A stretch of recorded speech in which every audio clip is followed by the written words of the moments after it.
Good evening, folks. I'd like to call to order the Planning Commission meeting of today, November 24th, 2025. Christina, would you please take the roll? Chair Mitchell. Here. Vice Chair Donchak is not here yet. Commissioner Moreno. Here. Commissioner Guinea. Here. Commissioner Schley. Here. Commissioner Tewing. Here. And Commissioner Bruce is also absent. Thank you. Item number 3 on tonight's agenda is the public comment section. The purpose of the public comment is allowed to community members to present information or raise an issue for items not on tonight's agenda. Christina, do we have anyone? We do. Diane Cassidy.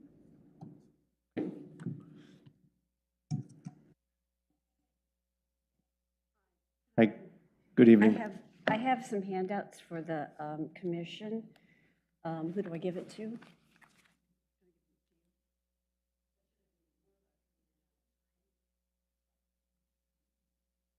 I think check, is the green thing on the microphone working right in front of you? Green square? There's a red button. Do I push? Yeah, push it and then it turns to green. Actually, I think you can hear me. Okay, my name is Diane Cassidy. I live on Wren Street in Lake Oswego in the Blue Heron neighborhood. I've been a resident of Lake Oswego for about 50 years, and I am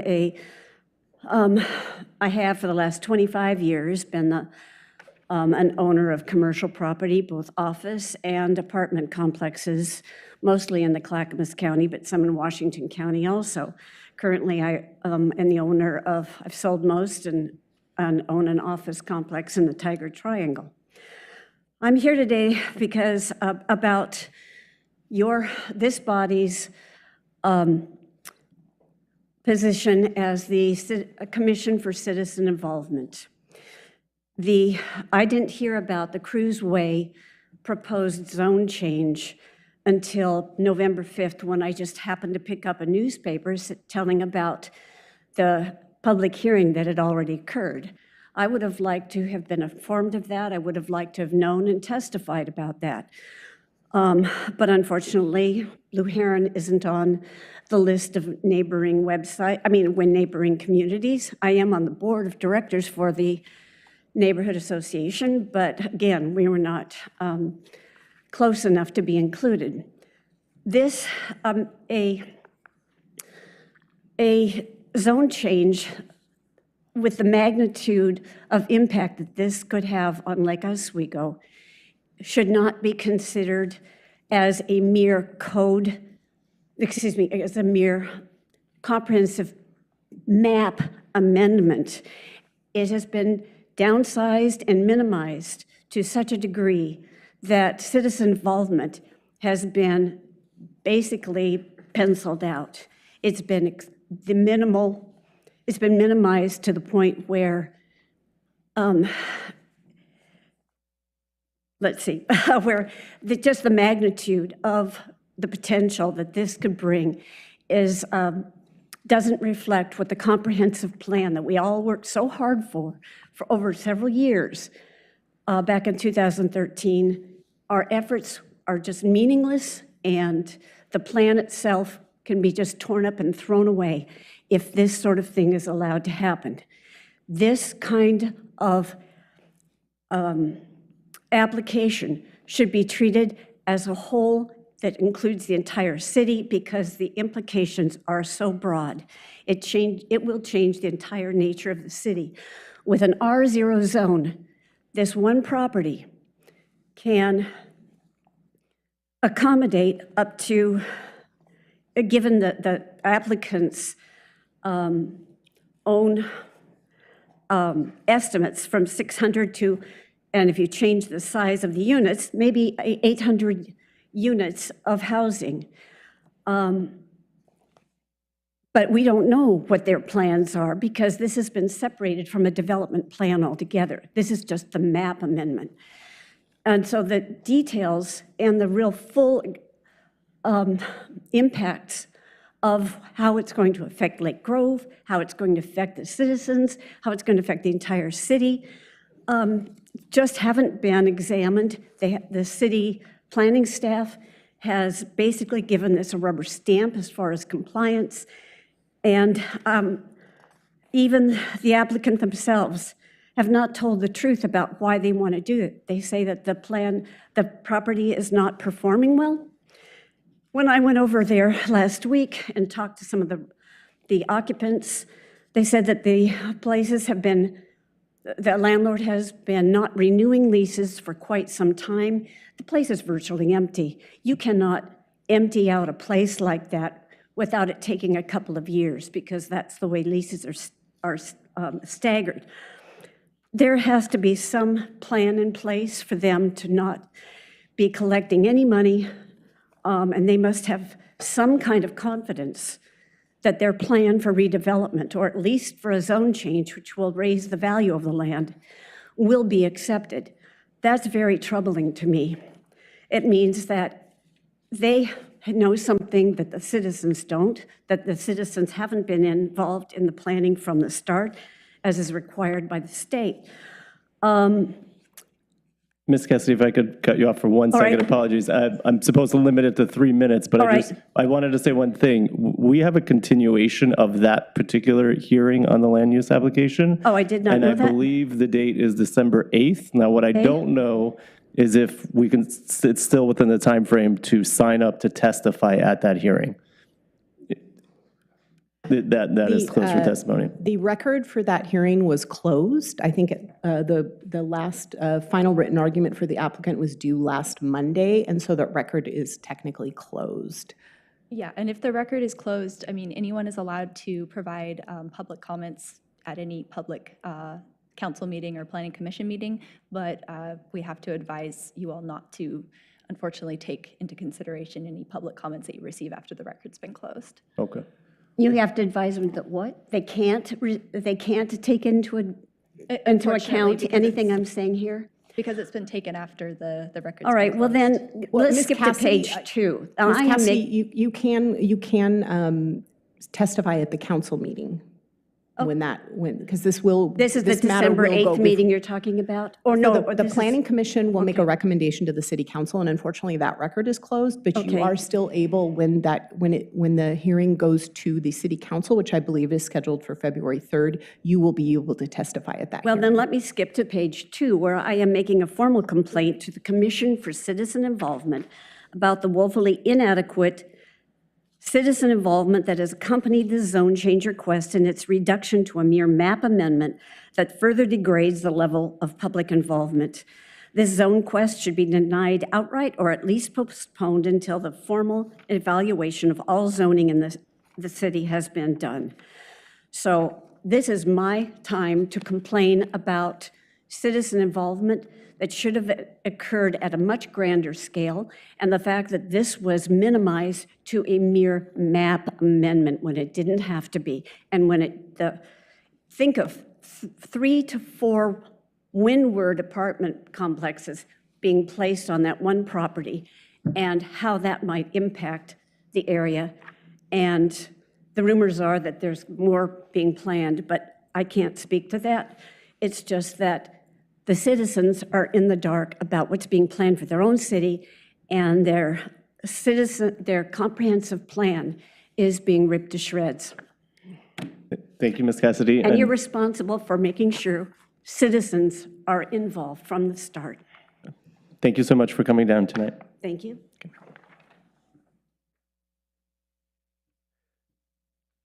Okay, Christine, I assume nobody else to present items not on tonight's agenda. Okay, got it. Okay, that will take us to item number 4, general updates from the Commission for Citizen Involvement. I have one postcard here for the Evergreen neighborhood folks. The Evergreen Neighborhood Association's Emergency Preparedness Committee is asking the Evergreen neighbors to take a short survey to help determine their readiness and resilience. If you go to the Evergreen Neighborhood Association website, there is a link to the survey, and you may have received flyers, so please do that. And that will take us to item number 5.1 on tonight's agenda. This is a public hearing. We have a public hearing for the home occupation standards The number is LU 25-0002. And I'm going to turn it over to the city attorney to state the meeting procedure to the public. Thank you, Chair. Now is the time set for the public hearing on home occupation standards, LU 25-0002, a development code text amendment. This is a legislative decision, which is generally a policy decision within the discretion of the City Council. The Planning Commission will review the legislative proposal and make a recommendation to the City Council. Although a legislative decision may be discretionary, it must also comply with any applicable state law, as well as any applicable statewide planning goal or administrative rule adopted pursuant to ORS Chapter 197 or 197A. A legislative amendment to the Community Development Code must also comply with any applicable provision of the Lake Oswego Comprehensive Plan. The public hearing process will begin with a presentation by staff. Testimony will then be received from the public. Individuals will be allowed up to 5 minutes.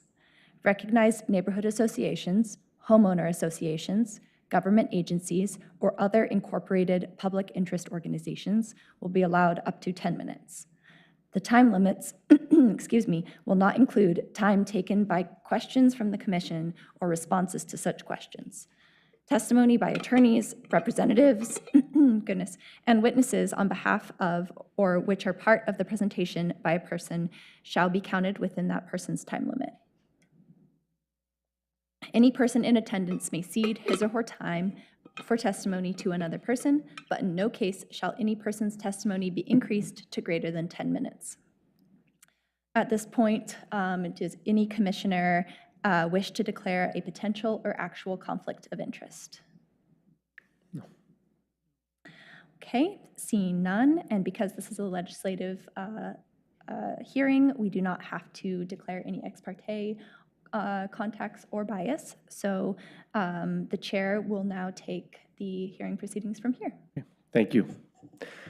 And I will turn it over to staff. I believe we have Staff Coordinator, Mr. McNamee, will take us through the staff report. Thank you. And good evening. This is a public hearing regarding a proposed update to the Community Development Code regarding home-based businesses. Tonight, I'll talk the commission through the proposed changes and staff's recommendation.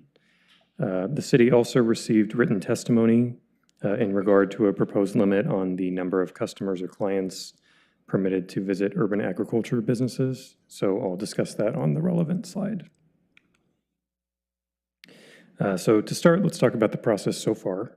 The commission has held 3 work sessions and City Council has held 2 study sessions.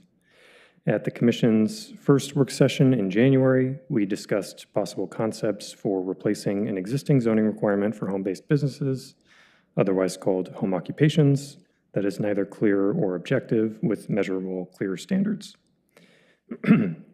After that discussion, staff sent a survey to every home occupation owner licensed with the city to better understand their needs and level of understanding of existing requirements and propose new concepts. The results of the survey were discussed with the commission in April. As part of the survey and other feedback received, staff identified a potential need to create a new a new agriculture use, which was discussed with the commission in June, along with refinements to the proposed home occupation code. Out of this process, staff is presenting draft code amendments to the commission that make the changes listed on the screen regarding home occupations. I'll discuss each of these in more detail in the following slides. Since we've already discussed a lot of these concepts before, I'll keep the discussion higher level, but we can look at the proposed amendments themselves if the commission has technical questions. So the first change is to remove an existing zoning requirement for home occupations. This is subcriterion 1 in the existing list of use-specific regulations for home-based businesses. It says that a home occupation can't alter the residential character of the neighborhood or infringe on the right of nearby residents to the peaceful enjoyment of the neighborhood. As we've discussed previously, this requirement is vague and subjective, which makes it difficult to understand and enforce the limits of a home occupation. The proposal is to replace this requirement with standards that are more measurable and objective so that everyone understands what is expected of a home-based business. The proposed amendments would create a new classification system for home occupations. The purpose would be to apply additional regulations to types of home occupations that typically have a greater impact on the surrounding neighborhood. There would be 3 types, A, B, and C. Type A businesses would not have customers coming to the site of the business, while Type B businesses may have customers or clients at the site. Type C businesses would be short-term rentals, which already have their own set of additional regulations in the Home Occupation Code. For all home-based businesses, the proposed amendments include a limit on hazardous substances in amounts greater than what would typically be found in a home. Regulations on hazardous substances are not substantially present in city ordinances. Ordinances. I think I mispronounced that twice. It's okay, I'll move on. Since they are primarily regulated at the state or federal levels. This has made it challenging in some circumstances for code enforcement staff to enforce on home businesses that have excessive amounts of hazardous substances. Adding this limit would give them clear code to point to in these situations.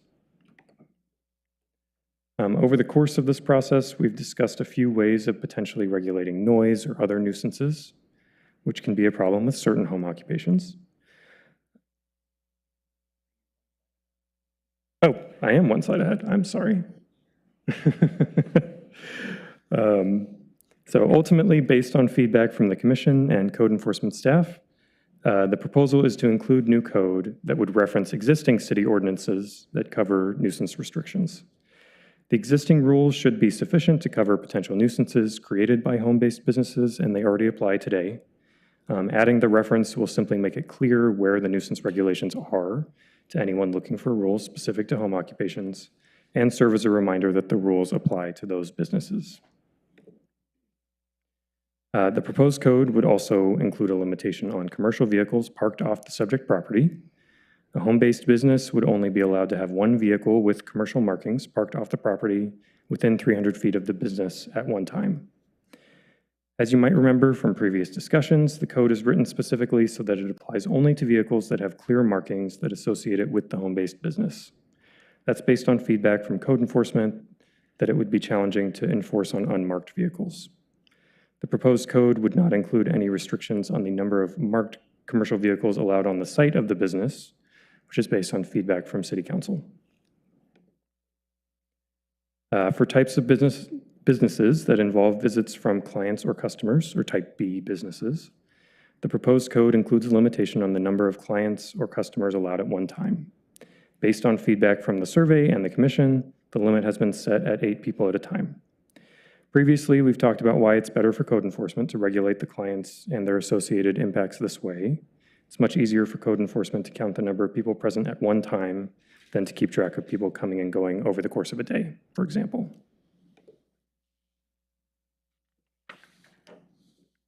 Also for Type B businesses, the proposed amendments include 2 options for how to handle outdoor activity associated with a home occupation. The Planning Commission will be asked to recommend one of these options to City Council. Option 1 would allow for small instructional classes with sizes of 6 people or less. The second option would be to ban outdoor activity entirely, which is consistent with existing internal policy. Under the first option, no more than 2 sessions per day would be allowed and no more than 6 per week. Hours of operation would be limited to between 9 a.m. and 7 p.m., and outdoor classes would not be allowed on Sundays or public holidays. The use of outdoor space for commercial events, rentals, parties, weddings, performances, markets, or other commercial gatherings would not be allowed. Council feedback has resulted in some changes to these requirements since the last time the Commission saw them. The number of clients allowed has been changed from 8 to 6, based on council feedback that 8 people outside at one time would have too much of an impact when done regularly as part of a business. At the work session in June, the Commission instructed staff to remove a proposed restriction on Sunday activity, which was removed before the council study session in October, but the council asked staff to add a restriction on Sundays. Regardless of which option is selected, the code allows home occupation owners to perform tasks outside that don't involve clients or customers. Under state law, daycare and adult care centers are exempt from specific use regulations in residential zones.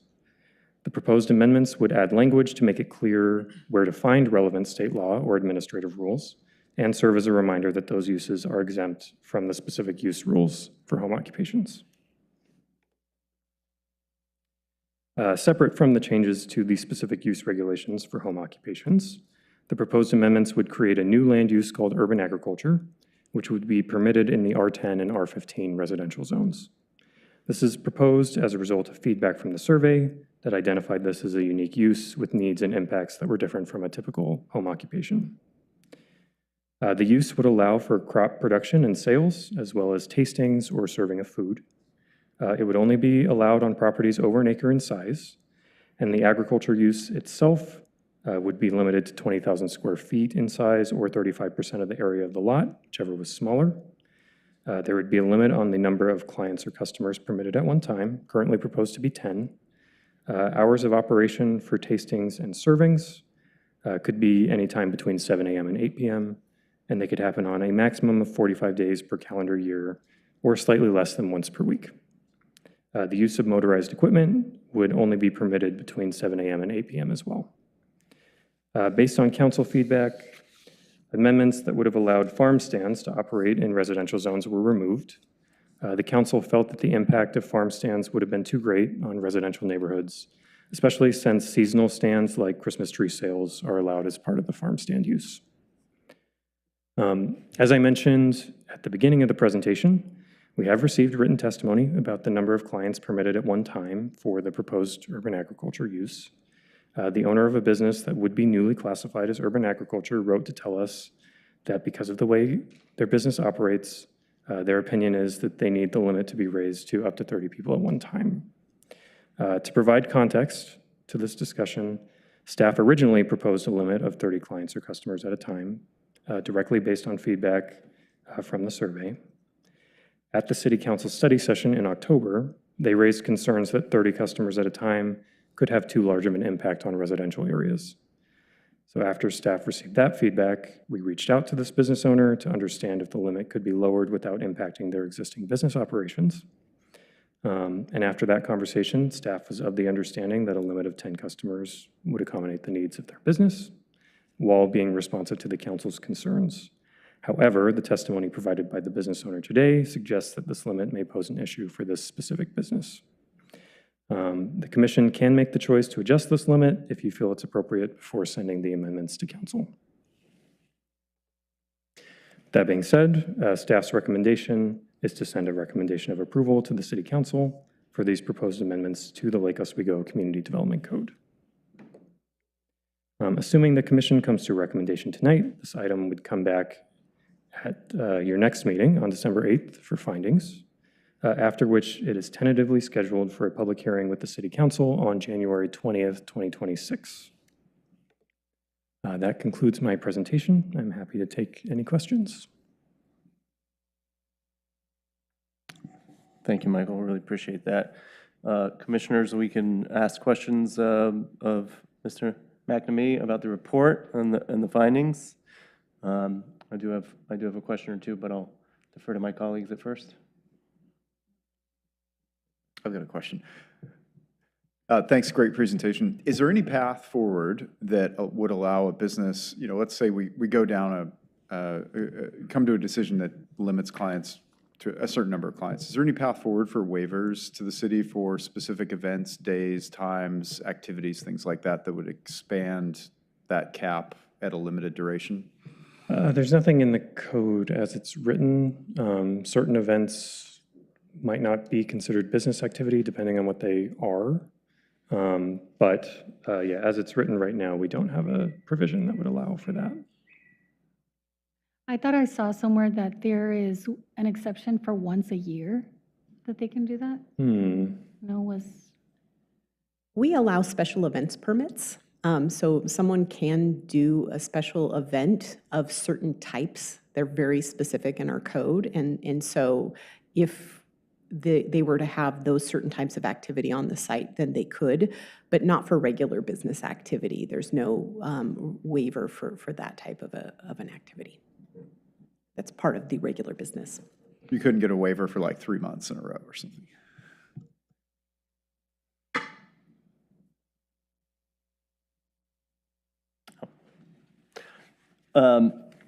Michael, am I correct? I know we got one written testimony here. Is that the only written testimony that we received in advance of the hearing? Yes. Okay, so we have not received any written testimony. I think there may be speakers that will testify orally here, but we've not received any written testimony like in favor of these laws. No formal written testimony, no. Okay. The urban agricultural, like, sort of the new use, is there anything in the current code restricting or covering this urban agriculture use right now? Other than the generic blanket statement that we're trying to take away the residential character of the neighborhood? Sorry. Is there anything regulating the urban agriculture use as we're now going to propose? It's a new category with findings, but if, I'm going to use the winery as the example because that's the one in front of us. Is there anything regulating that right now? Well, it's currently being regulated as a home occupation. Okay, just based under that one generic blanket statement? Yes. Got it. Okay. And in the report on page, I think it's 4, when we're talking about the specific standards for urban agriculture and making them more restrictive, then I think the original proposal was up to 70 calendar days per year and 30 customers, and then afterwards we changed it to 45 and 10. Yep. But the report says, based on feedback from existing businesses, staff lowered the allowances to 45 calendar days and 10. What was the feedback from existing businesses? So perhaps that could have been phrased a little better. So we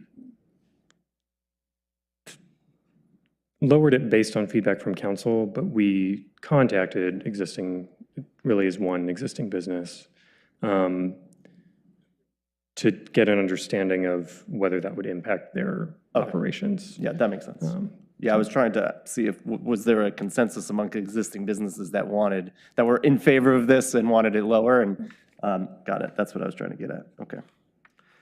Thank you. Those are my questions. And I also I am realizing that I left something out of that slide, which is urban agriculture would be permitted as a conditional use. So that's kind of an important detail. And the existing business, or any existing business that would be classified that way would be grandfathered in per the code. So unless I chose to expand. Commissioners, any other questions about the staff report before we get into testimony? Okay, I think if I have my procedure correct, I think the next one will go up, and I'll ask Christina, has anyone signed up to testify in person or virtually? Yes, we have first Sam Ho. Come on up. Hello. Hello, thank you for coming down tonight. Yeah, thanks. Appreciate you guys being here doing work. I just have a couple thoughts. I have 2 registered businesses Pardon in me. Lake Oswego. I Sorry. apologize. Could you just state your name and your address for the There's record? Sam Hall at 2 Grouse. So I have 2 businesses and a nonprofit that I run out of my home. And there's some considerations I want you guys to think about when you're doing this. I did the survey that when you guys sent it out, I filled stuff out, but it wasn't necessarily friendly enough for all considerations. And that's kind of what I want to put in your brains a little bit. Because I see the need to take away or to bind some businesses in what they're doing from home. I understand that. I understand rules are good. I'm a rule follower. I like them. But I think when you take things away, there's things to consider is what are you offering some of these businesses as you take some of their rights away. And for Lake Oswego, for me, having businesses here, I don't see any privileges given to the businesses that are registered in Lake Oswego as you're taking things away from them, such as I have no market privileges to get my business in this market. And there are a lot of people that come here on the weekends not from here. I have lived here for over 6 years. I have called every year. I can't get in. There's no space for me, but there's people driving 30, 40 miles to come in here and sell their stuff. So if you're going to start binding people, you might want to start claiming some space and just hold it for people that are from here. Likewise, pop-up space in the city. I would love for my business to be in a store. I can't get one. There's not enough storefronts. I'm a seasonal business. My primary business is a holiday business. This is my busiest time of the year. I can't even get my merchandise here, but I'm going to Frankfurt, Germany to Christmas World where they want to see my stuff. But I can't get like Oswego stores to look at it because there's nothing in place to assist me in doing that. Likewise, grants. I'm registered as a minority business here, and I've come in several times because you have great workers that work in this building who are like, oh, you're a minority business. We used to have grants, and we're going to get you some stuff. And I ask them questions, and there's nobody for them to get the answers from. So I look at all that and just want to remind you that as you take things away for those of us who are here, who are trying to build our businesses, be part of the community, find us a path to get out of our homes, because there isn't one. There is no path for me not to work at home. Your marked vehicles ordinance, I think, is great, but you've left it open. Is that a magnet? I have a magnet I can throw on any car I have that makes it a business car. Or is that a permanent marking? Because people can have 6 cars that they're using for business and use the magnets. You're not going to be able to stop them from parking 6 cars. So that's something I think you've missed for consideration. And then agricultural licenses. I'm a little concerned when I hear you start talking about getting into the agricultural limitations, because for my business, I have to have an agricultural license. And I'm afraid you're going to come and start telling me I can't have it where I live because I don't have an acre. But to do flowers, I have to have an agricultural license to buy at the flower market. So don't think that one word agricultural means I'm going to grow a farm, because there's some of us who have to have that license just to even purchase product for clients. So there's things like that I think that the committee should consider, that not only what's the impact and how are we binding, but if we are going to bind people, or how do we get more Lake Oswego people more fluent and more seen in what you're doing? Because I get the work. I get what you're doing. I understand why you're doing it. But I'm nervous that you're going to come and you're going to bind me into a place where I can't have my 3 licenses out of my same home, or I can't do my work because I have to have a license to get materials to do my work, and I'm going to get caught up in something that has nothing to do with me. Any questions? That's all I got for you. I get it, but there's some things you're missing, and I just want to bring that to your attention to think a little further outside the box. But a pop-up space for the city or something would be tremendous. I'm a 7-time Holiday Award-winning designer, and I can't get my stuff seen in this little haven we have here, just so you know. Okay? Thank you so much for your testimony tonight. Your time. Yeah, appreciate it. Okay, Christina, is there anyone else signed up to testify? Yes. Brian Craig, do you want to add it? No, okay. Diane Cassidy.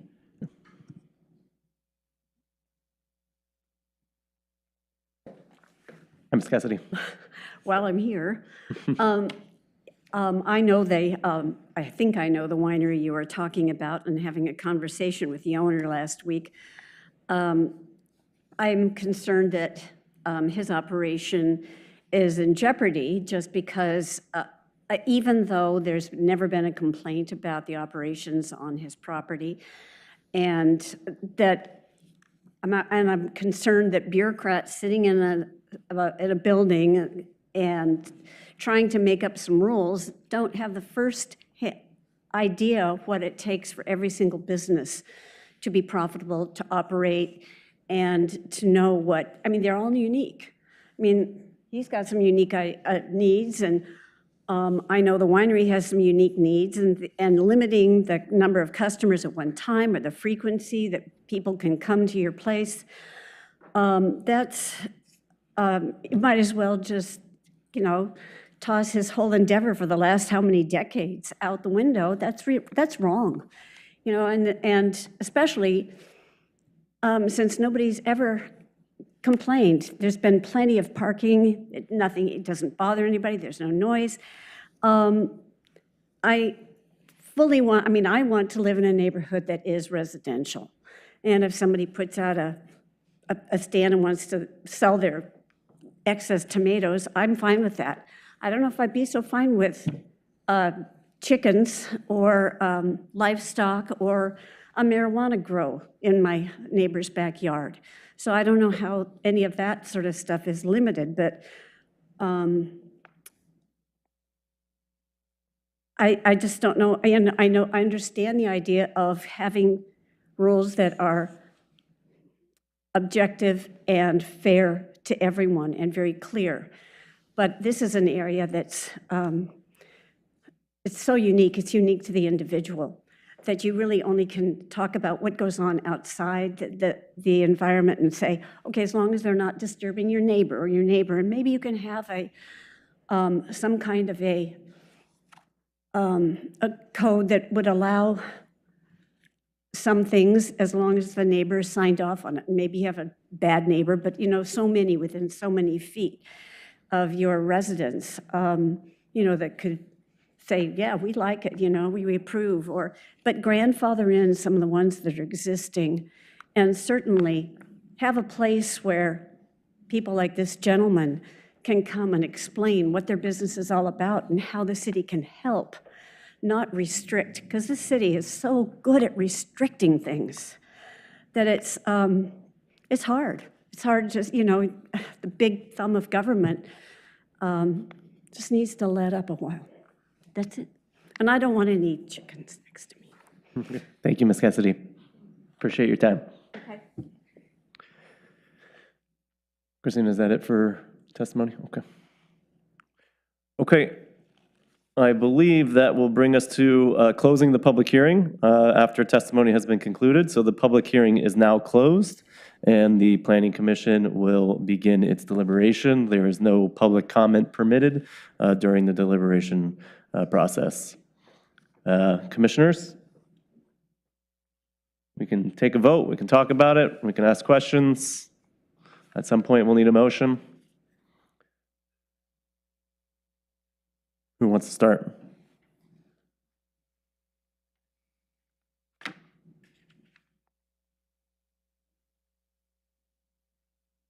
I have a question. Is there a way to, how adult care homes and daycares, they're exempt because of other requirements that they have? Is there a way to write that in for other businesses that come in and apply for a business license if they already have restrictions of some other kind? Like, was it Mr. Hall that was mentioning he's already got certain requirements that he has to meet in order to sell his products or services?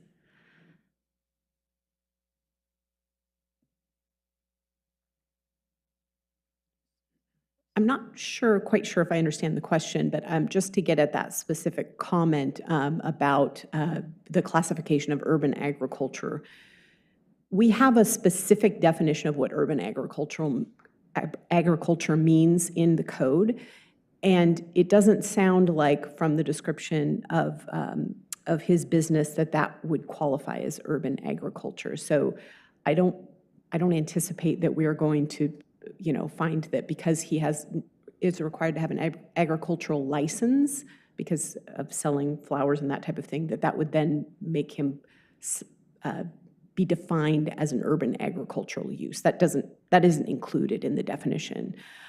So I don't see that as being an issue here, but I'm not sure if I quite understood what your question is. And also, just to add to that, I think perhaps what I was hearing from you as well is you're saying there's additional statutory restrictions or requirements on various types of activity. Different corporate industries. activity, in different industries, exactly, locally.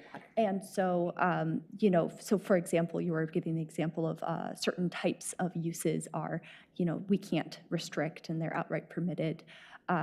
Those restrictions are separate from your local development code, and they'll apply outside of the context of your development code, right? So getting, statutory permits or licenses, those will always be required regardless of what's in our code, right? So that's a whole different process. Well, my point is, as opposed to setting more restrictions, to writing in more flexibility for for those businesses that are already so regulated. Yeah, and I guess those requirements that we're referring to are more around how the business operates, at Right. least usually, right? Regarding, getting a license, maybe certain ongoing activities to keep that license, whereas these restrictions are regarding their activity and their location within your city limits. And yeah, as much or as little restriction as you want to place on that is up to you all. I think it's just a recommendation that it be clear and objective in order to comply with state law. Thank you. To speak to just like the idea of the exemption from land use restrictions and citing restrictions for daycare, for instance, that I think you were alluding to, to the extent that we know about those exemptions, we're going to, we typically try to align our code with that. So we do reference that just so local folks that are implementing the code here understand that that state exemption is in place. But, we're not, I think the sort of proposal that you made to make sure that any exemption would continue to apply, I think it was already pointed out that that would be the case, whether or not it's stated in our code or not. If there is a state exemption for a particular business, that would ultimately, not be, sort of preempted by our code, if that makes sense. So, yeah, it's hard to sort of think of all of the different exemptions that could exist. We try to incorporate that into what we're proposing tonight, but there's no need to have it in our code. It's more for streamlining and consistency reasons. Right. So I think this was answered, but just to make sure that I understand fully, businesses would not be grandfathered in. So if you had a permit and you've had a license for years, again, referencing the winery, they just would not have their license renewed when it came up if it didn't meet the criteria. And there's no mechanism to challenge that if we change rules that restrict their use, even though it was conforming for 20 years or whatever the time frame is. Yeah, that's the reason why we are separating this urban agricultural use out from a home occupation and making it a conditional accessory use to a residential use. That will take care of that so that they still have to get a business license, but they don't have to get a home occupation approval every year.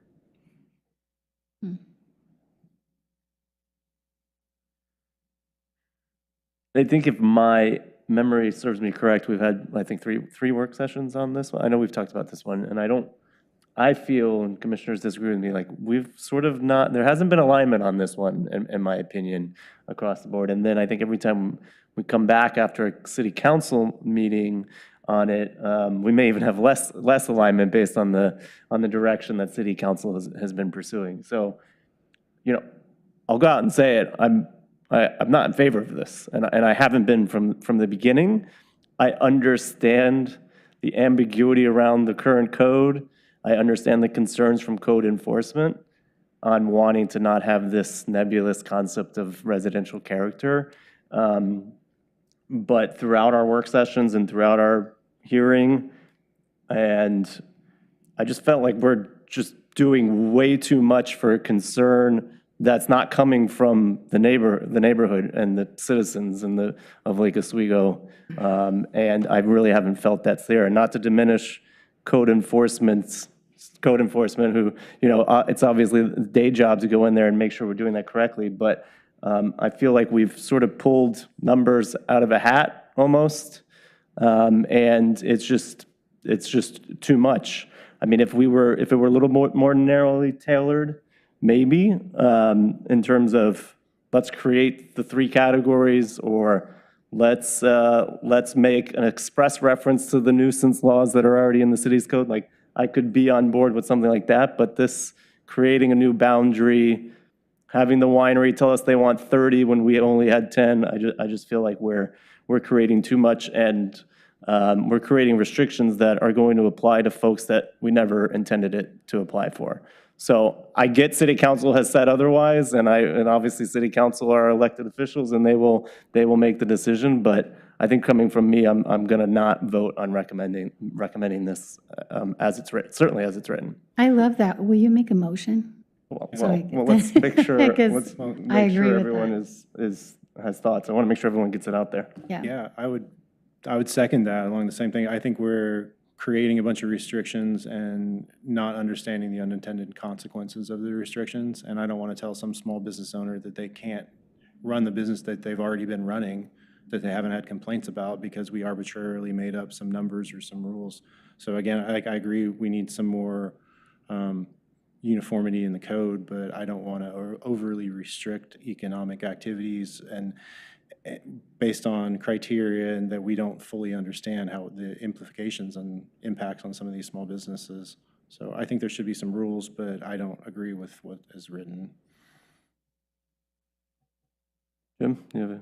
Agreed. Yeah, well said.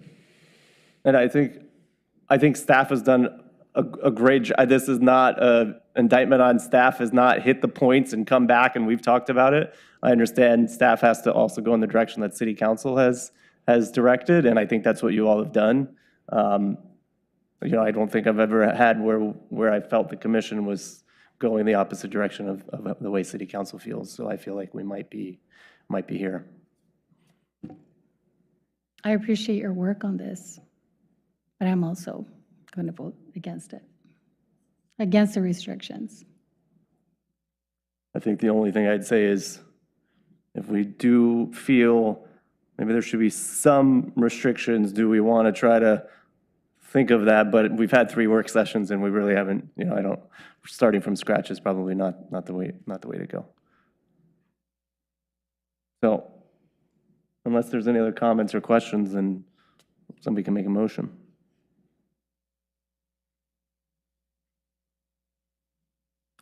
Well, can we agree that creating the, what is it called again? The urban,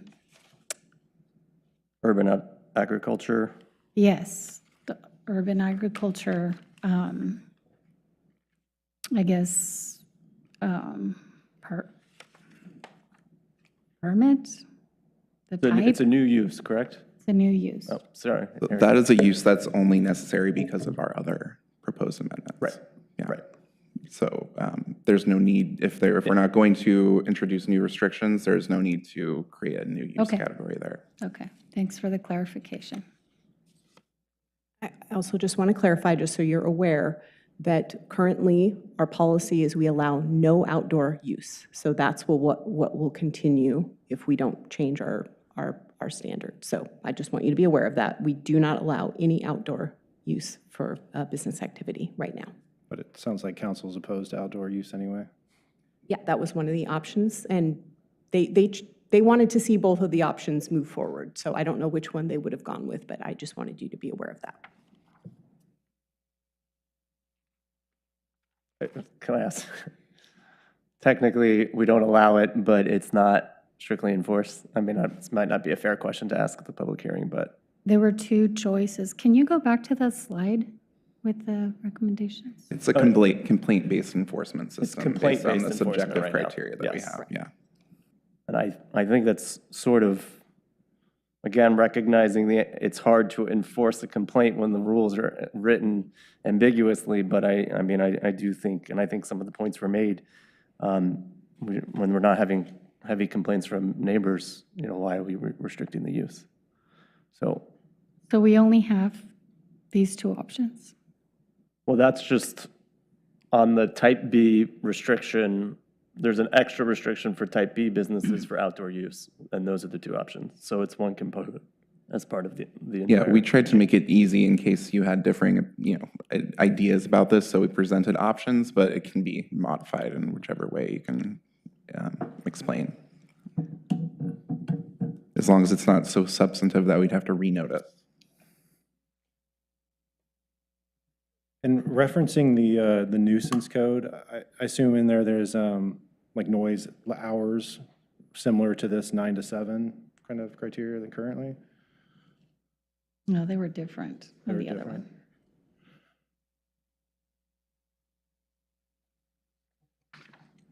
one. Good evening, Bill Youngblood with the Senior Code Enforcement Specialist. So in reference to the question about noise,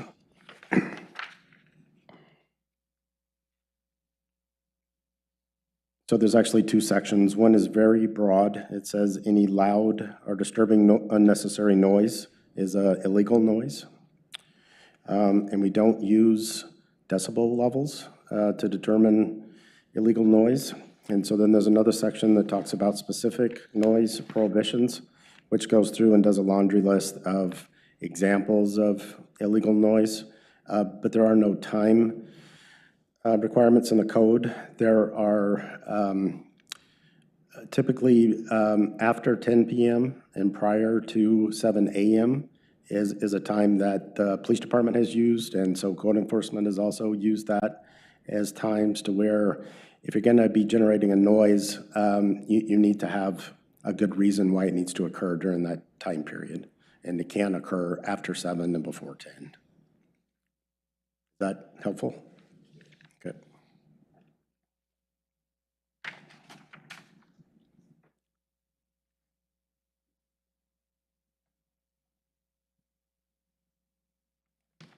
Commissioners? Yep, we can continue to deliberate as much as we want. That's certainly, I'm not trying to rush anyone. But if we don't have any other comments or questions, then we need to make a motion. I don't think the chair is allowed to make the motion. Is the chair allowed to make the motion? No? I don't like either option, What's that? either of these options.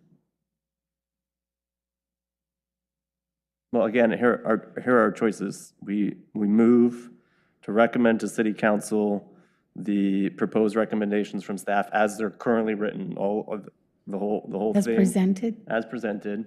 I think maybe we can keep both options in the recommendation, or we pick one of the options for the agriculture type B use. I'm not sure what the proper Right. procedure would be for that. I would recommending one of the options. One of the options, okay.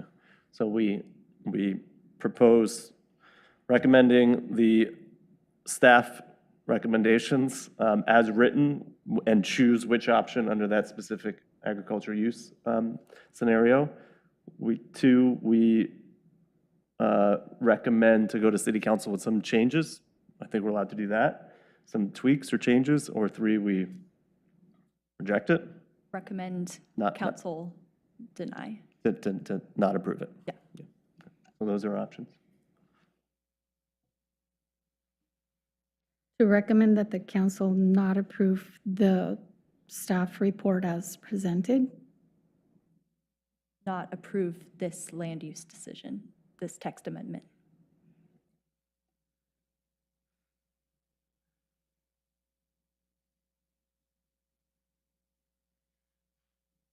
Yeah, I'm hesitant to throw like the baby out with the bathwater though, because I feel like there are a few good points in here that would be worth keeping, but reject the whole thing, but I don't want to, again, like poo-poo the work that has been done because there is some valuable stuff in here. So I don't know if we want to go through it point by point or if that's going to be a pain. Is there anything that we all agree on? I think we should go through it point by point. Okay. Yeah. I think, Michael, stop me. The way I'm going to go through it is just on the, sort of the recommendations, the numbered recommendations, like, and go through that point by point, because I feel like that's the easiest way to do this. Okay. I do also have the, if you want it, I do have the code itself ready to look at. So if you want to go through it that way, you can. Okay. Maybe we'll use that as the supplement, but these, All 74 this pages. is the sum, these are like the summary of it. So 1, delete subsection 1, which states that a home occupation can't alter, the standard is unclear, right? So the first recommendation really is just delete that language. Let's come back to that, because that's really the overall point of everything.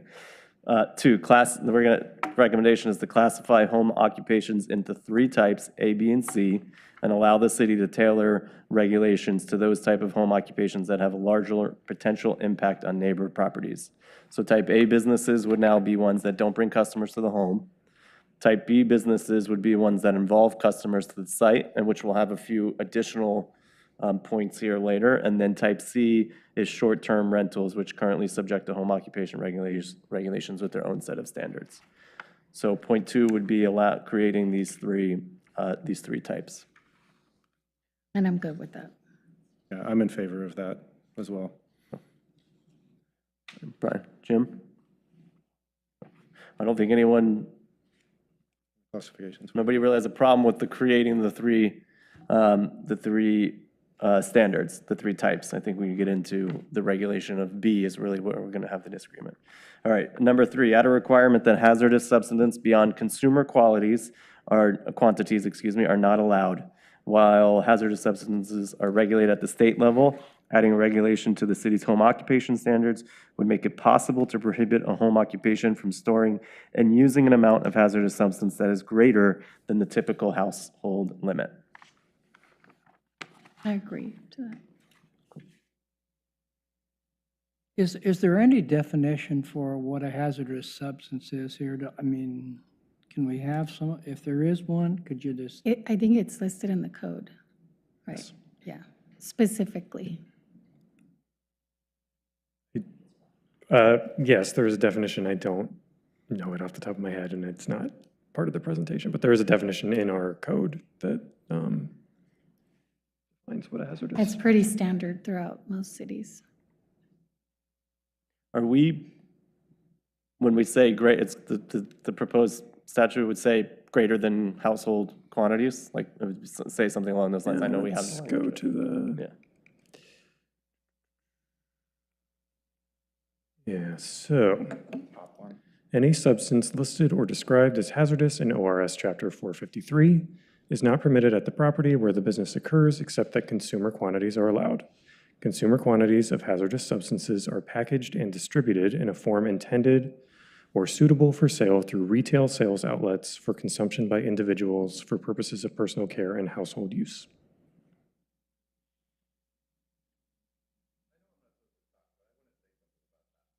Yeah, we can't, yeah, sorry. Yeah, we I'm can't. not going to say it because, sorry, there's just me here, I'm just We, going to say it. we can't, I can't take apologize. that. Mr. We can't take your Yeah, testimony. it's a- I understand where you're, It's just This not allowed. definition, it doesn't cover that. You We don't can't. cover artisans for anything. yeah, see, I understand where he's coming from. My concern would be like, somebody developing photos, studio, through retail sales outlets. I mean, if you're doing anything and you're buying it like a wholesale quantity of something, it doesn't necessarily mean it's inherently dangerous. So this is one of those ones I feel like we're like unnecessarily pigeonholing potential businesses into a rule that, and there needs to be some sort of limits with stuff, but not, I mean, I think there's unintended consequences potentially for this one. If we didn't adopt this right now, it's just the state code on regulation of hazardous materials that would apply? State law? No. Yeah, so that's a good question. I don't know that we have the answer for. Our fire department regulates storage of some like flammable materials and tries to ensure that they're safely stored. But that's the only thing I'm aware of. And is the fire department regulating that based on state law? Since I don't think we have a regulation of hazardous materials in our city code? Right, yes, I think so. I don't know for sure, but as you said, there's nothing in our regulations about how to regulate it. And it does look like the definition does reference state law as well, so that would track, but it is a little bit broader as well. It Yeah. includes, yeah. That's exactly my line of inquiry. Are we trying to close the gap to get like a little bit broader than state law? Like somewhere we're regulating somewhere here, state law's up here, versus having no regulation whatsoever, which is the current regulation on a city level. Yeah, I kind of agree with Jeremy a little bit.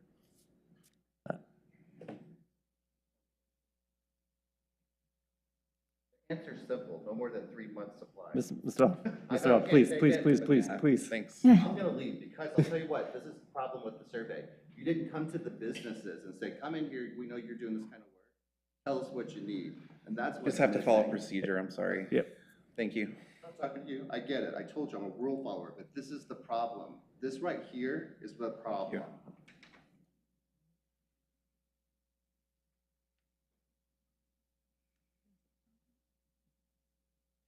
Let's take a vote on this hazardous materials one, since we're going through these one by one. Yeah, I would say no. That's my, I leave that one I out, say leave no it to as well. state regulations. I say yes. Yes. Brian? No. No? Jim? No, okay. Okay, number 4 was add a reference to the city's existing public nuisance rules to make it clear they apply. I'm on board with that. I think they do apply already, and we're just making it clear. Anybody have an opposition to that? No.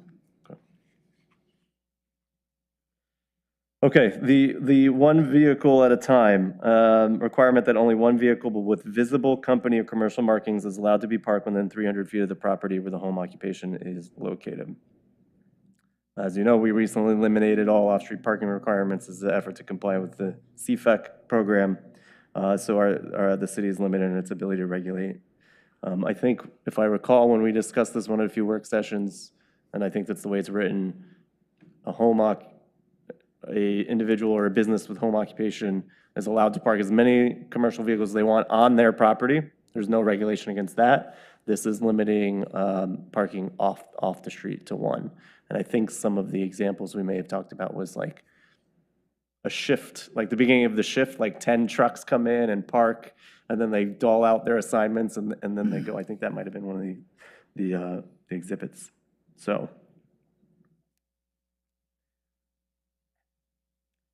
You know, the problem I have with these fine-tuning restrictions is that I can't tell whether or not this is a problem or not, or is it one that's a foreseeable problem or not, and if there's, what's the evidence? We're just kind of looking at these things generally speaking.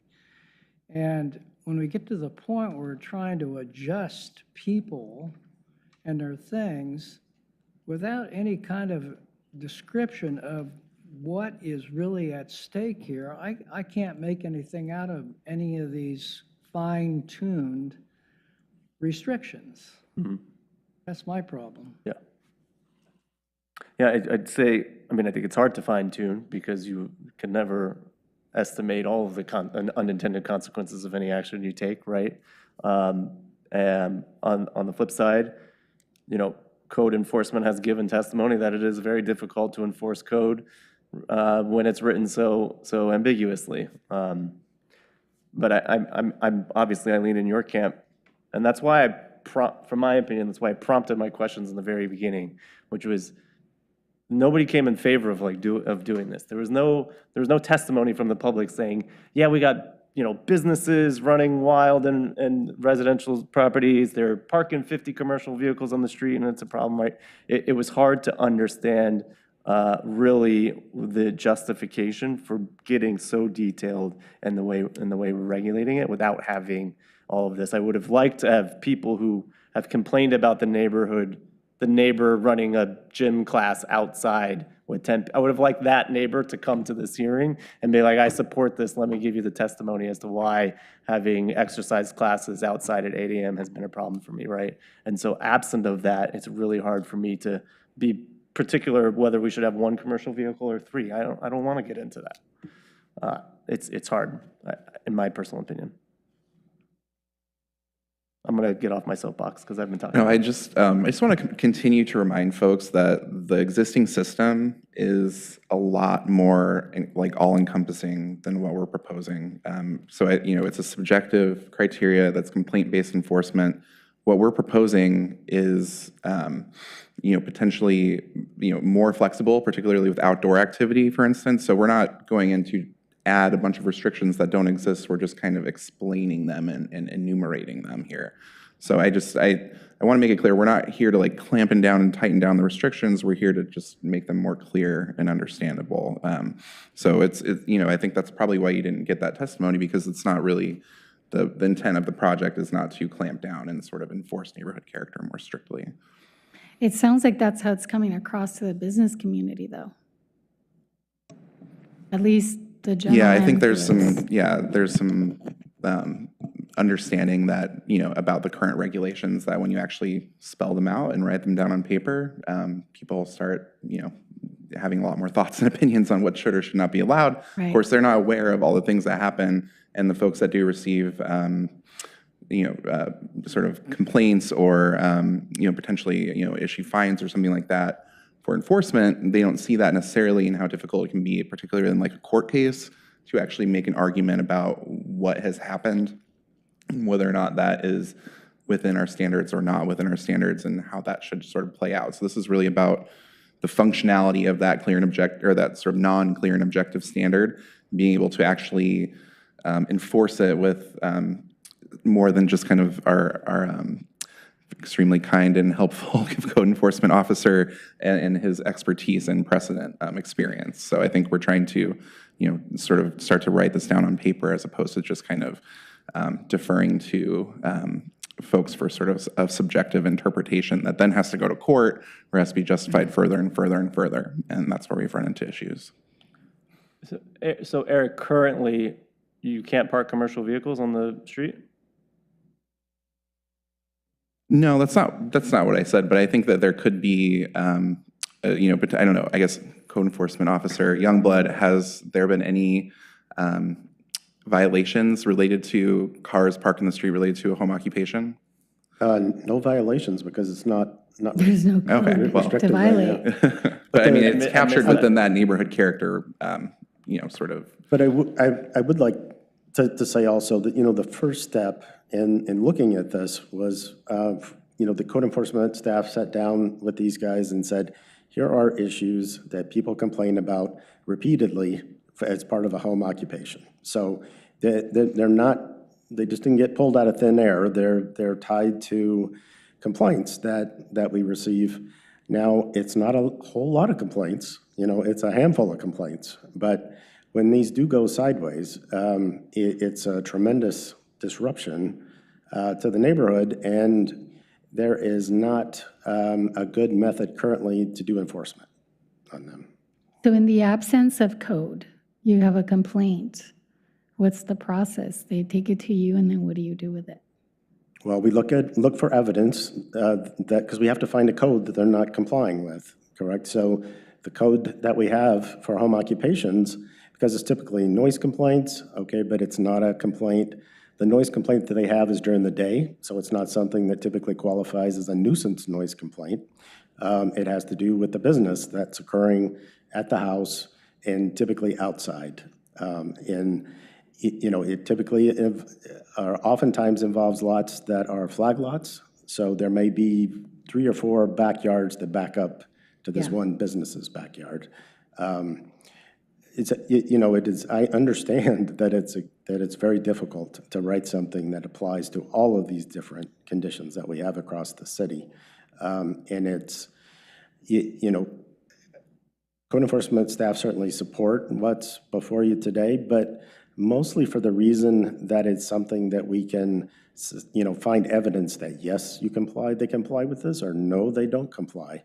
So it's not the number itself, it's just having a number that we have, we put out there, or that is in the code that says, this is acceptable, this is not.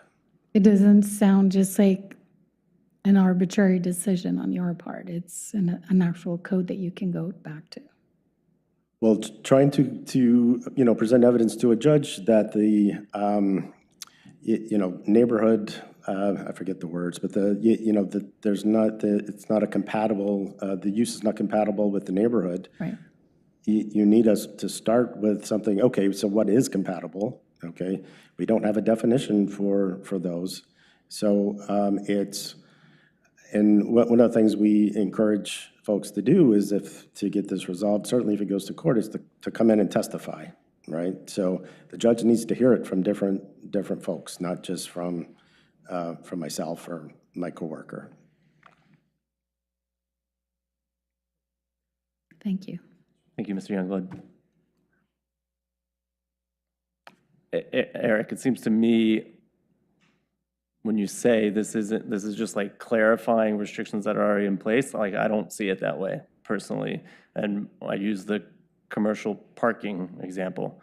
There's no prohibition on parking now, except if it changes the alteration of the residential neighborhood of the character, right? But right now, if you had 3 commercial vehicles on a street and nobody complained, that wouldn't be restricted, right? And what we're proposing right now is a 1 commercial vehicle cap on parking on the street. So that is more restrictive than it currently is. And I think the other one is for type B businesses, eight clients on the premises at a time, I think is one of them, Michael? Right now, there's no prohibition on the number, right? Correct? On a home occupation inside, on the limited amount of clients? Yes, that's correct. Correct. No prohibition. So the proposal of 8 limit is more restrictive, right? So I understand it's not, there are a lot of restrictions that are in place that are just not, are hard to enforce, but they're there. But I do think this is more restrictive than the current practice. I guess my point is just that, those things, again, we've spent a lot of staff time on this. That's really my concern. We're trying to develop a proposal that makes sense and can be enforced. And we've spent a lot of time trying to talk about what is the appropriate level of how many cars should be parked, how many, how many clients, et cetera, those limitations. So if you're concerned about where we're landing with those, we could adjust those numbers, those figures. More commercial vehicles should be allowed to be parked off the property. Maybe we just don't limit commercial vehicles. That's fine. I mean, I think we can make those changes, but I just want to point out that reverting to our existing standard might not necessarily, I do think that there are elements here where we actually are enumerating, sort of exactly what the city does. We've tried to define those. It can be difficult in terms of what is and is not enforced, but if we're not landing on exactly where we need to land, that can be adjusted. I just kind of wanted to point that out. And I think, again, maybe this is too limiting. So if that's the case, then would you limit it less? Or do you think it's just better to go with that subjective criteria? I think that's kind of the question here. Sure. So, we're trying to land at a reasonable place. I think in some ways it is actually a lot more, it does offer more flexibility, particularly for outdoor businesses. There's some other ones where I guess we probably landed a little bit differently, but we're trying to triangulate here. So we're open to suggestions, and we've been trying to get them from folks, and it's really hard to dial in on a specific number, as we've all noted. Yeah. I appreciate that, and to the extent I made it feel like we weren't appreciative of that, apologies.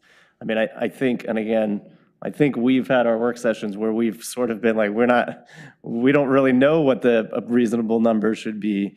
But I believe city council in their hearings are saying be more restrictive, right? So I think staff has been put in that position. You ultimately have to carry out what we think city council is going to recommend, right?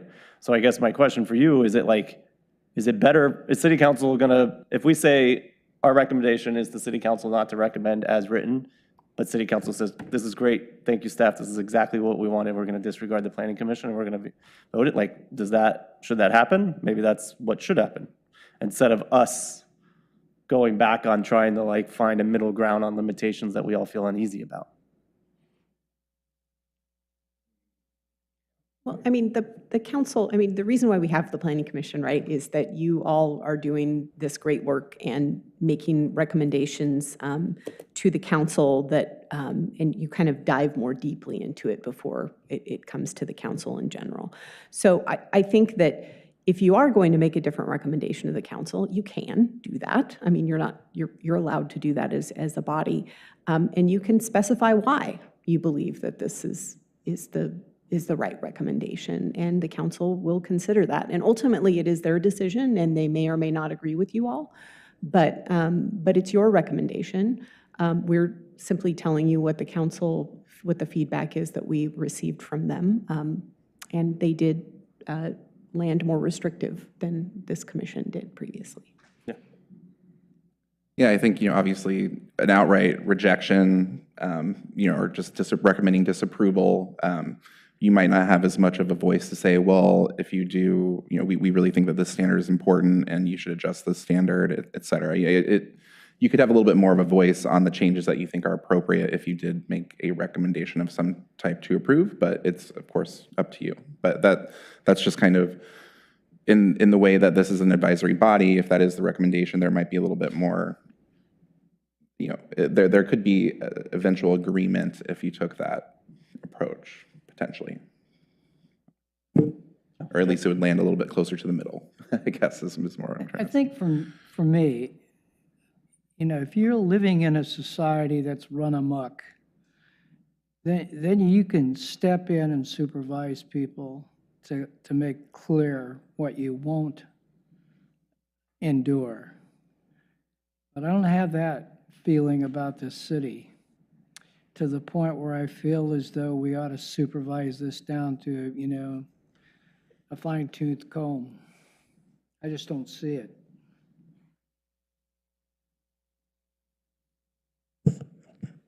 I'll just sum up my thoughts. Of this 1 through 8 here, I'm concerned about 3 and 6, the possible unintended consequences on traded sector, small businesses, entrepreneurs, stuff like that. And then kind of with that, number 7, I would support like number 7, option 1, because I wouldn't, in the same concern for small business and entrepreneurs, I wouldn't want to blanket outdoor ban on outdoor activity, yoga classes, stuff like that, in the absence of 0 complaints or concerns that have come before this group. And I haven't been present for the previous work session, so acknowledging that as well, but that's my thoughts. Right.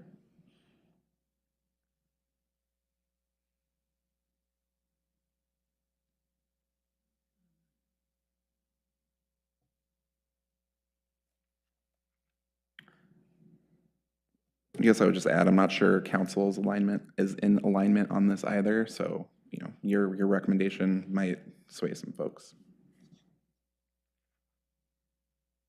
Yeah, I agree. The only thing I might disagree with is the outdoor one. I'd honestly prefer a blanket outdoor one, just because you start setting limits on who and what and when and how many, and I think it's just easier to say no for everybody. They're more likely, I feel like outdoor activities are more likely to impact neighbors and surrounding properties as well. If you have a home business, you can do your activities inside your home. That's different. I just think it opens a big can of things potentially. So it would be easier just to have a blanket no. And we have the blanket no currently, so it's not like it's going to impact anything new by changing it.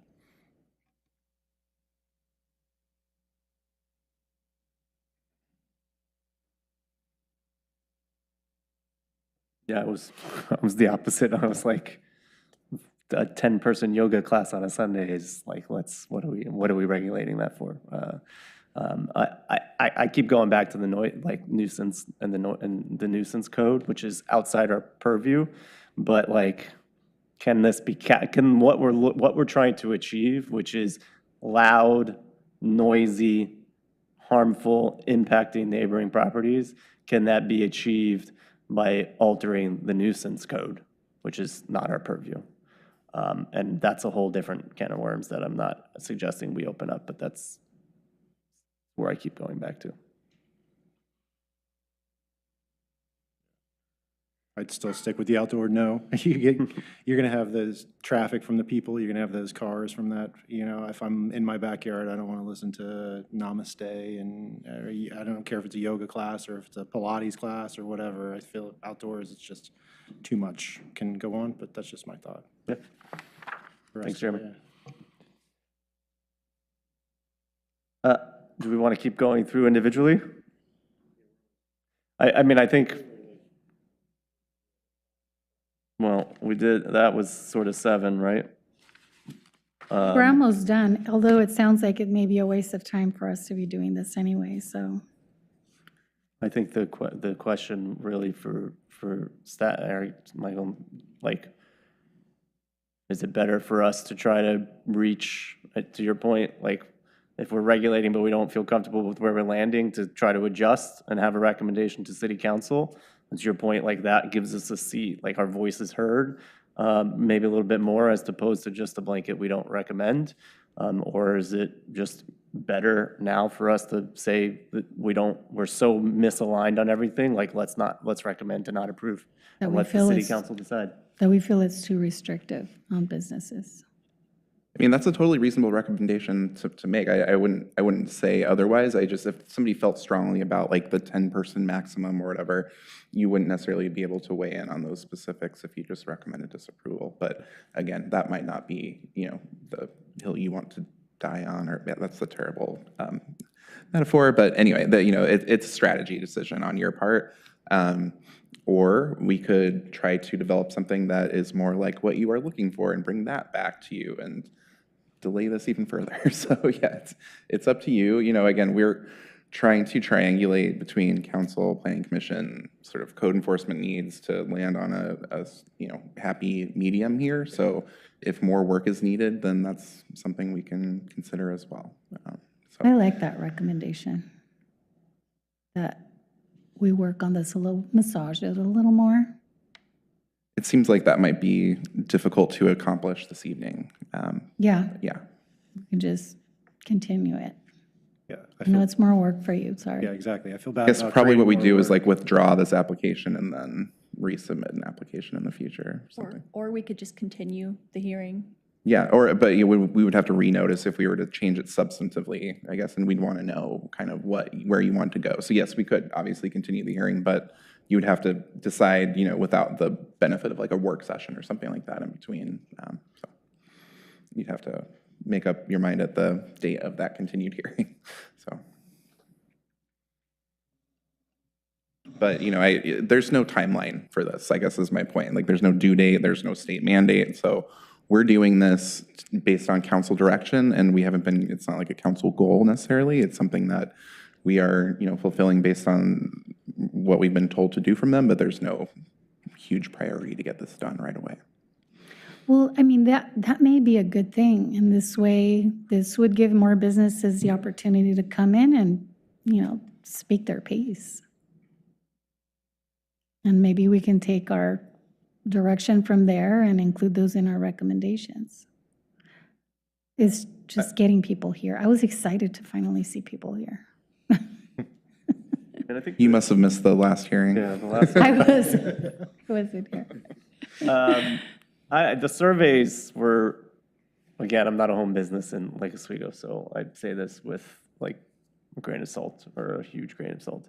The surveys were pretty comprehensive, and we got results, and like I read the results, right? So I do feel the public was given the chance to opine, or the businesses were given a chance to opine based on surveys.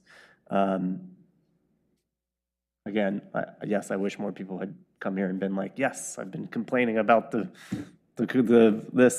my neighbor's doing this on their property, and here's my chance to really show my support for this proposed code amendment, so. I mean, where is the Chamber of Commerce?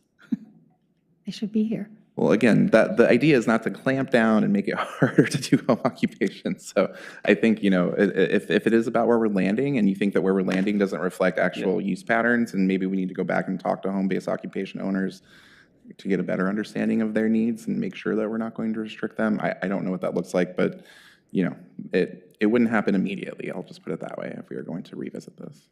Let's make the hard decision. Do we think that there is some compromise that bad word, but compromise that we as commissioners can get to where we would vote a recommendation to approve? And those things would look like, instead of prohibiting more than one commercial vehicle, are we saying 5 commercial vehicles, right? Like, if we're a lot, or 8 people at a time in the in-home business versus, make it 20, right? If we all decide like we can be comfortable with some number, we just think it's too restrictive at this point, then I think it's worth that.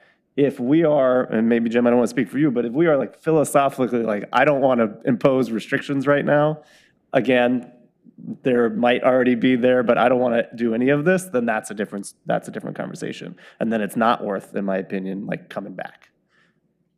Well, I could go with that if you brought some evidence in here, you know, that demanded action. We haven't heard anything like that. That's the problem for me. Well, except for a couple of people tonight. Well, I think he's talking about in the opposite direction. More restrictive. Yeah. Oh, more restrictive on the other side, okay. Yeah, I don't want to come back and argue about 3 vehicles versus 5 vehicles, or I don't feel like I'm qualified to say that 3 is good or 1 is good or whatever.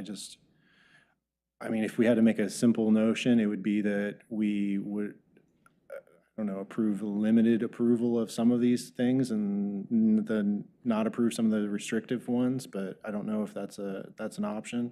I mean, I don't want to make code enforcement's job more difficult. Some of it needs to be refined, but I don't think we're the body that needs to put hard limits on these things.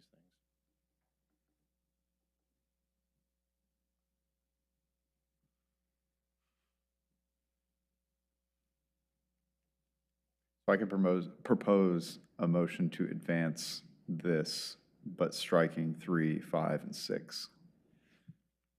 Still have to pick, can come to some consensus on option 1 or option 2 for number 7. Striking 3, 5, and 6, and then coming to a consensus on 7. Oh, we didn't talk about 8, by the way. Childcare homes and adult foster homes are exempt from the regulations under state law. Yeah, I think it's that's- just clarifying yeah, that. it's clarifying. Nobody has a problem with that, right? Okay. So striking 3, 5, and 6, and then us making a decision on 7.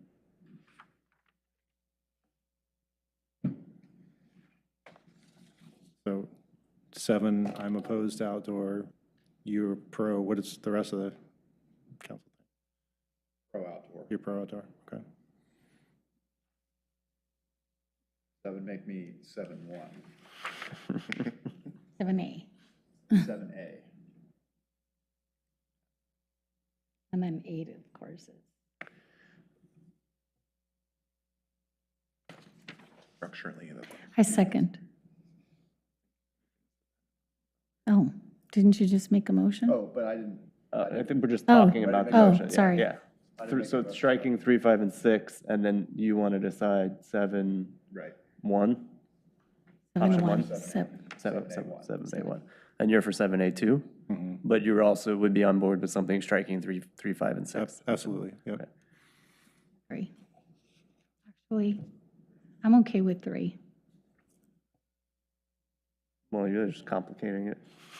Well, because the fire department already does a lot. And there's state regulations that people need to follow. And so businesses, and that's what I do. I'm the director of a small business development center. And so I work with this all the time.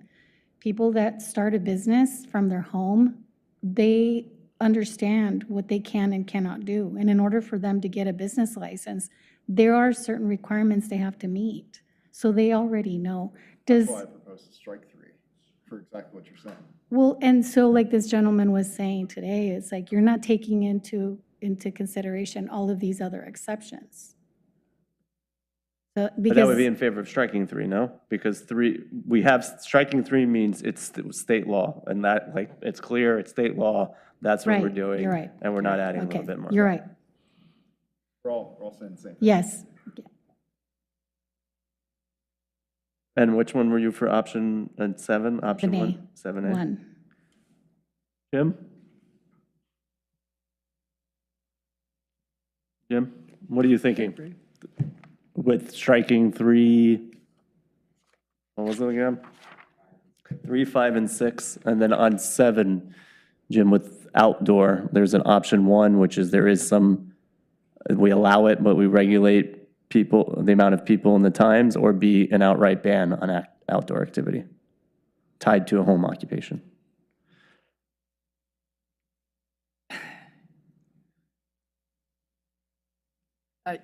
When you're adjusting these different categories, the thing that comes to mind to me is that the elements of due process of law mean that people know and have been given an opportunity to comply, and if they don't, then they know the consequences of that. Many of these things that we have talked about tonight, and this is the last category that you're talking about, is the same sort of situation, and I just don't see why this is helpful.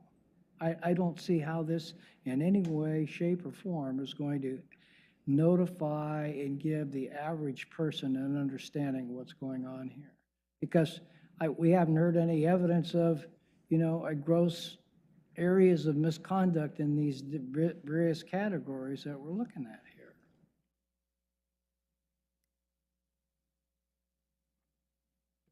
So because 7B bans all outdoor activity outright, and then, so it sounds like you're for 7A1, which would be less regulation on outdoor activity? Or it would be allowed, basically. A allows it and B doesn't allow it. I think you have to allow something. I don't see any reason to negate some activity here unless, like, say again, bring me some evidence to show why that is needed. We went through this in April. We went through the same kind of thing when we came through it. And it was Yeah. just about as vague then as it is now. And I haven't seen, when I left here, I thought, are we trying to adjust people in every aspect of their lives so that there's no conduct left for them to decide upon themselves whether they're reasonable or not?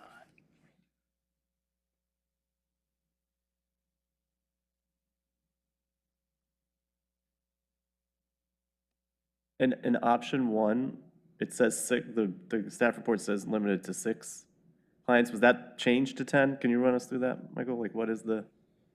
Yes, so when we discussed it in June, I think we were proposing the same as inside, so 8. And when we discussed it with the council in October, they felt that that would have too much of an impact if it was part of regular business activities. And so they suggested that we adjust it down. They didn't give us the specific number of 6, but that was kind of where we landed based on their feedback. And then the agricultural use is entirely separate, and as drafted right now, that's 10. Yes, And then all the other requirements, like greater than an acre, but 10. correct. And we have one written testimony from a winery that provides testimony that said they would prefer it to be 30. Yes. And then the question on grandfathering, and I know we talked about it, but can you clarify? Would that winery be grandfathered if it in fact came out as 10? So it would be grandfathered from having to get a conditional use, but it would still have to comply with the new requirements. So they would be limited at 10.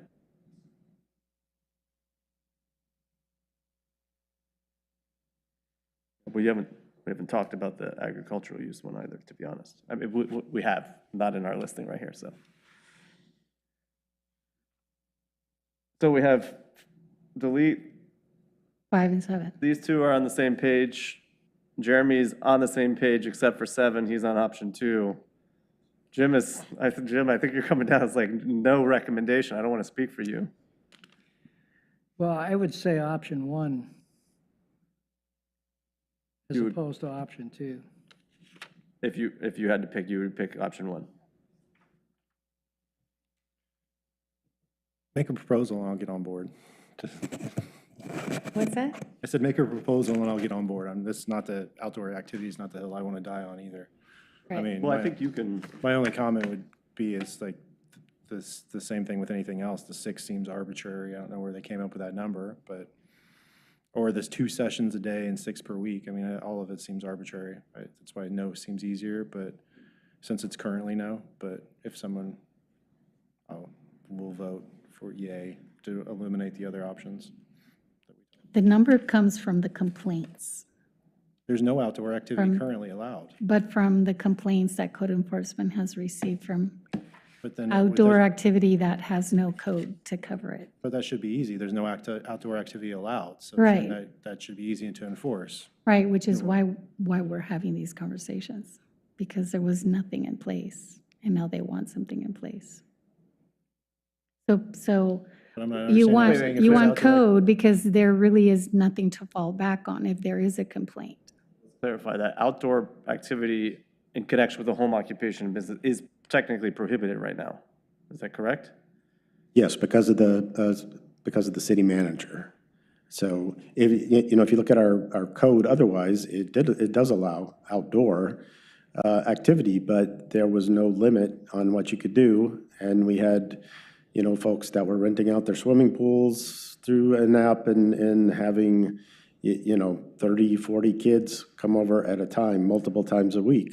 So that's really what drove the the moratorium, if that's the right word. Oh, so currently in place, the prohibition is a city manager moratorium? Like, Yeah, it's a policy. staff policy, yeah, it's more or less, yeah. Because there is nothing in That's, place. that's how it's been interpreted because okay. That's of what I the Oh, that's- subjective I standard. misunderstood. I Executive thought that power. was a policy. The code is so open-ended, Okay. and so we made an interpretation that it disturbs the, again, why can't I think A of the- residential character of the Yeah, neighborhood. there you Yeah. go. To have an outdoor activity, that's the current interpretation and our policy. But it's not stated in code, so that's the thing, is that the public doesn't understand that. Okay, that being clarified, I could get more on board with option one. I thought it was already blanket banned. I didn't realize that they arbitrarily banned it, so.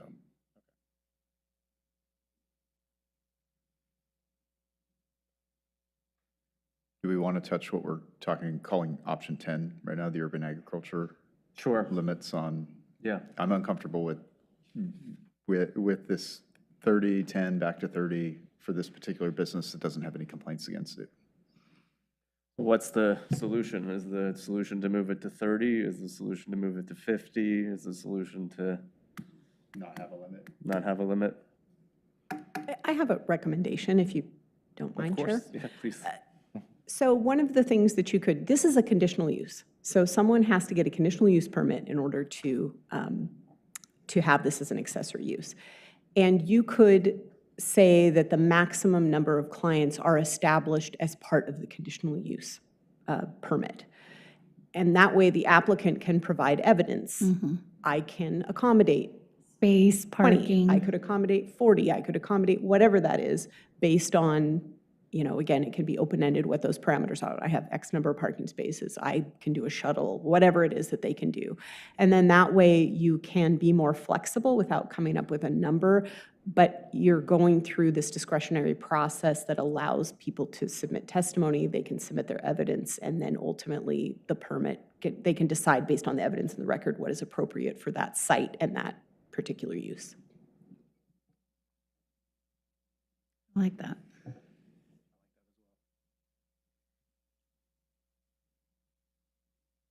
I don't know about Eric's questioning face. What are you wondering? I was just thinking about, we're wanting to create some more clear and objective standards through this exercise. If we have more flexibility, I was just thinking, going through the internal process of thinking, this is a conditional permit anyway, so that's probably okay. It's my thinking face, I guess. It's not supposed to be a clear and objective, like, this is what you gotta do thing. It's more conditional. Right. Here's what I would do if I were not chair. I would make, it sounds like there's a consensus for at least 3 on a path, and I would make a motion for it, and then let the other 2 decide how they want, because if we have 3, it passes, right? 3 out of 3. So to get us all out of here, I would do that, if I were allowed to.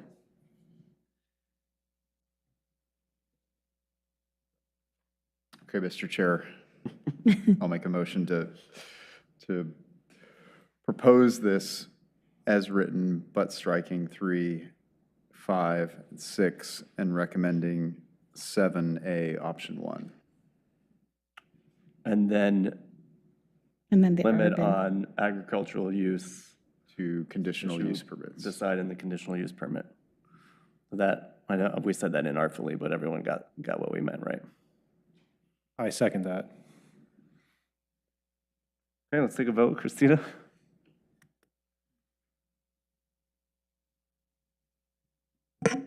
King Mitchell, No. Moreno, Yes. Kinney, Yes. Sly, Yes. Ewing, Yes. and carries. I know. Passes 4-1. We go back to we're way off script here. So it passes and commissioners discuss, motion, call the roll, okay? I think the city attorney is supposed to state that this is a tentative decision of the PC and we'll state the date. Yeah, I don't know. Yes, I can state that. So Thanks. the vote was only a preliminary decision concerning the commission's recommendation. The final decision on the recommendation will be made upon the adoption of a written order on December 8th, 2025 at 6:30. This recommendation will be forwarded to the city council for review. Thank you. And thank you, commissioners, for like really thoughtful discussion. And staff, thank you for taking us through this. This has been a long journey. And, you know, speaking on behalf of myself, honestly, it was like, you did a wonderful job. And my holes were nothing to do with the way you compiled and brought the information to us, for me. Thank you. Okay.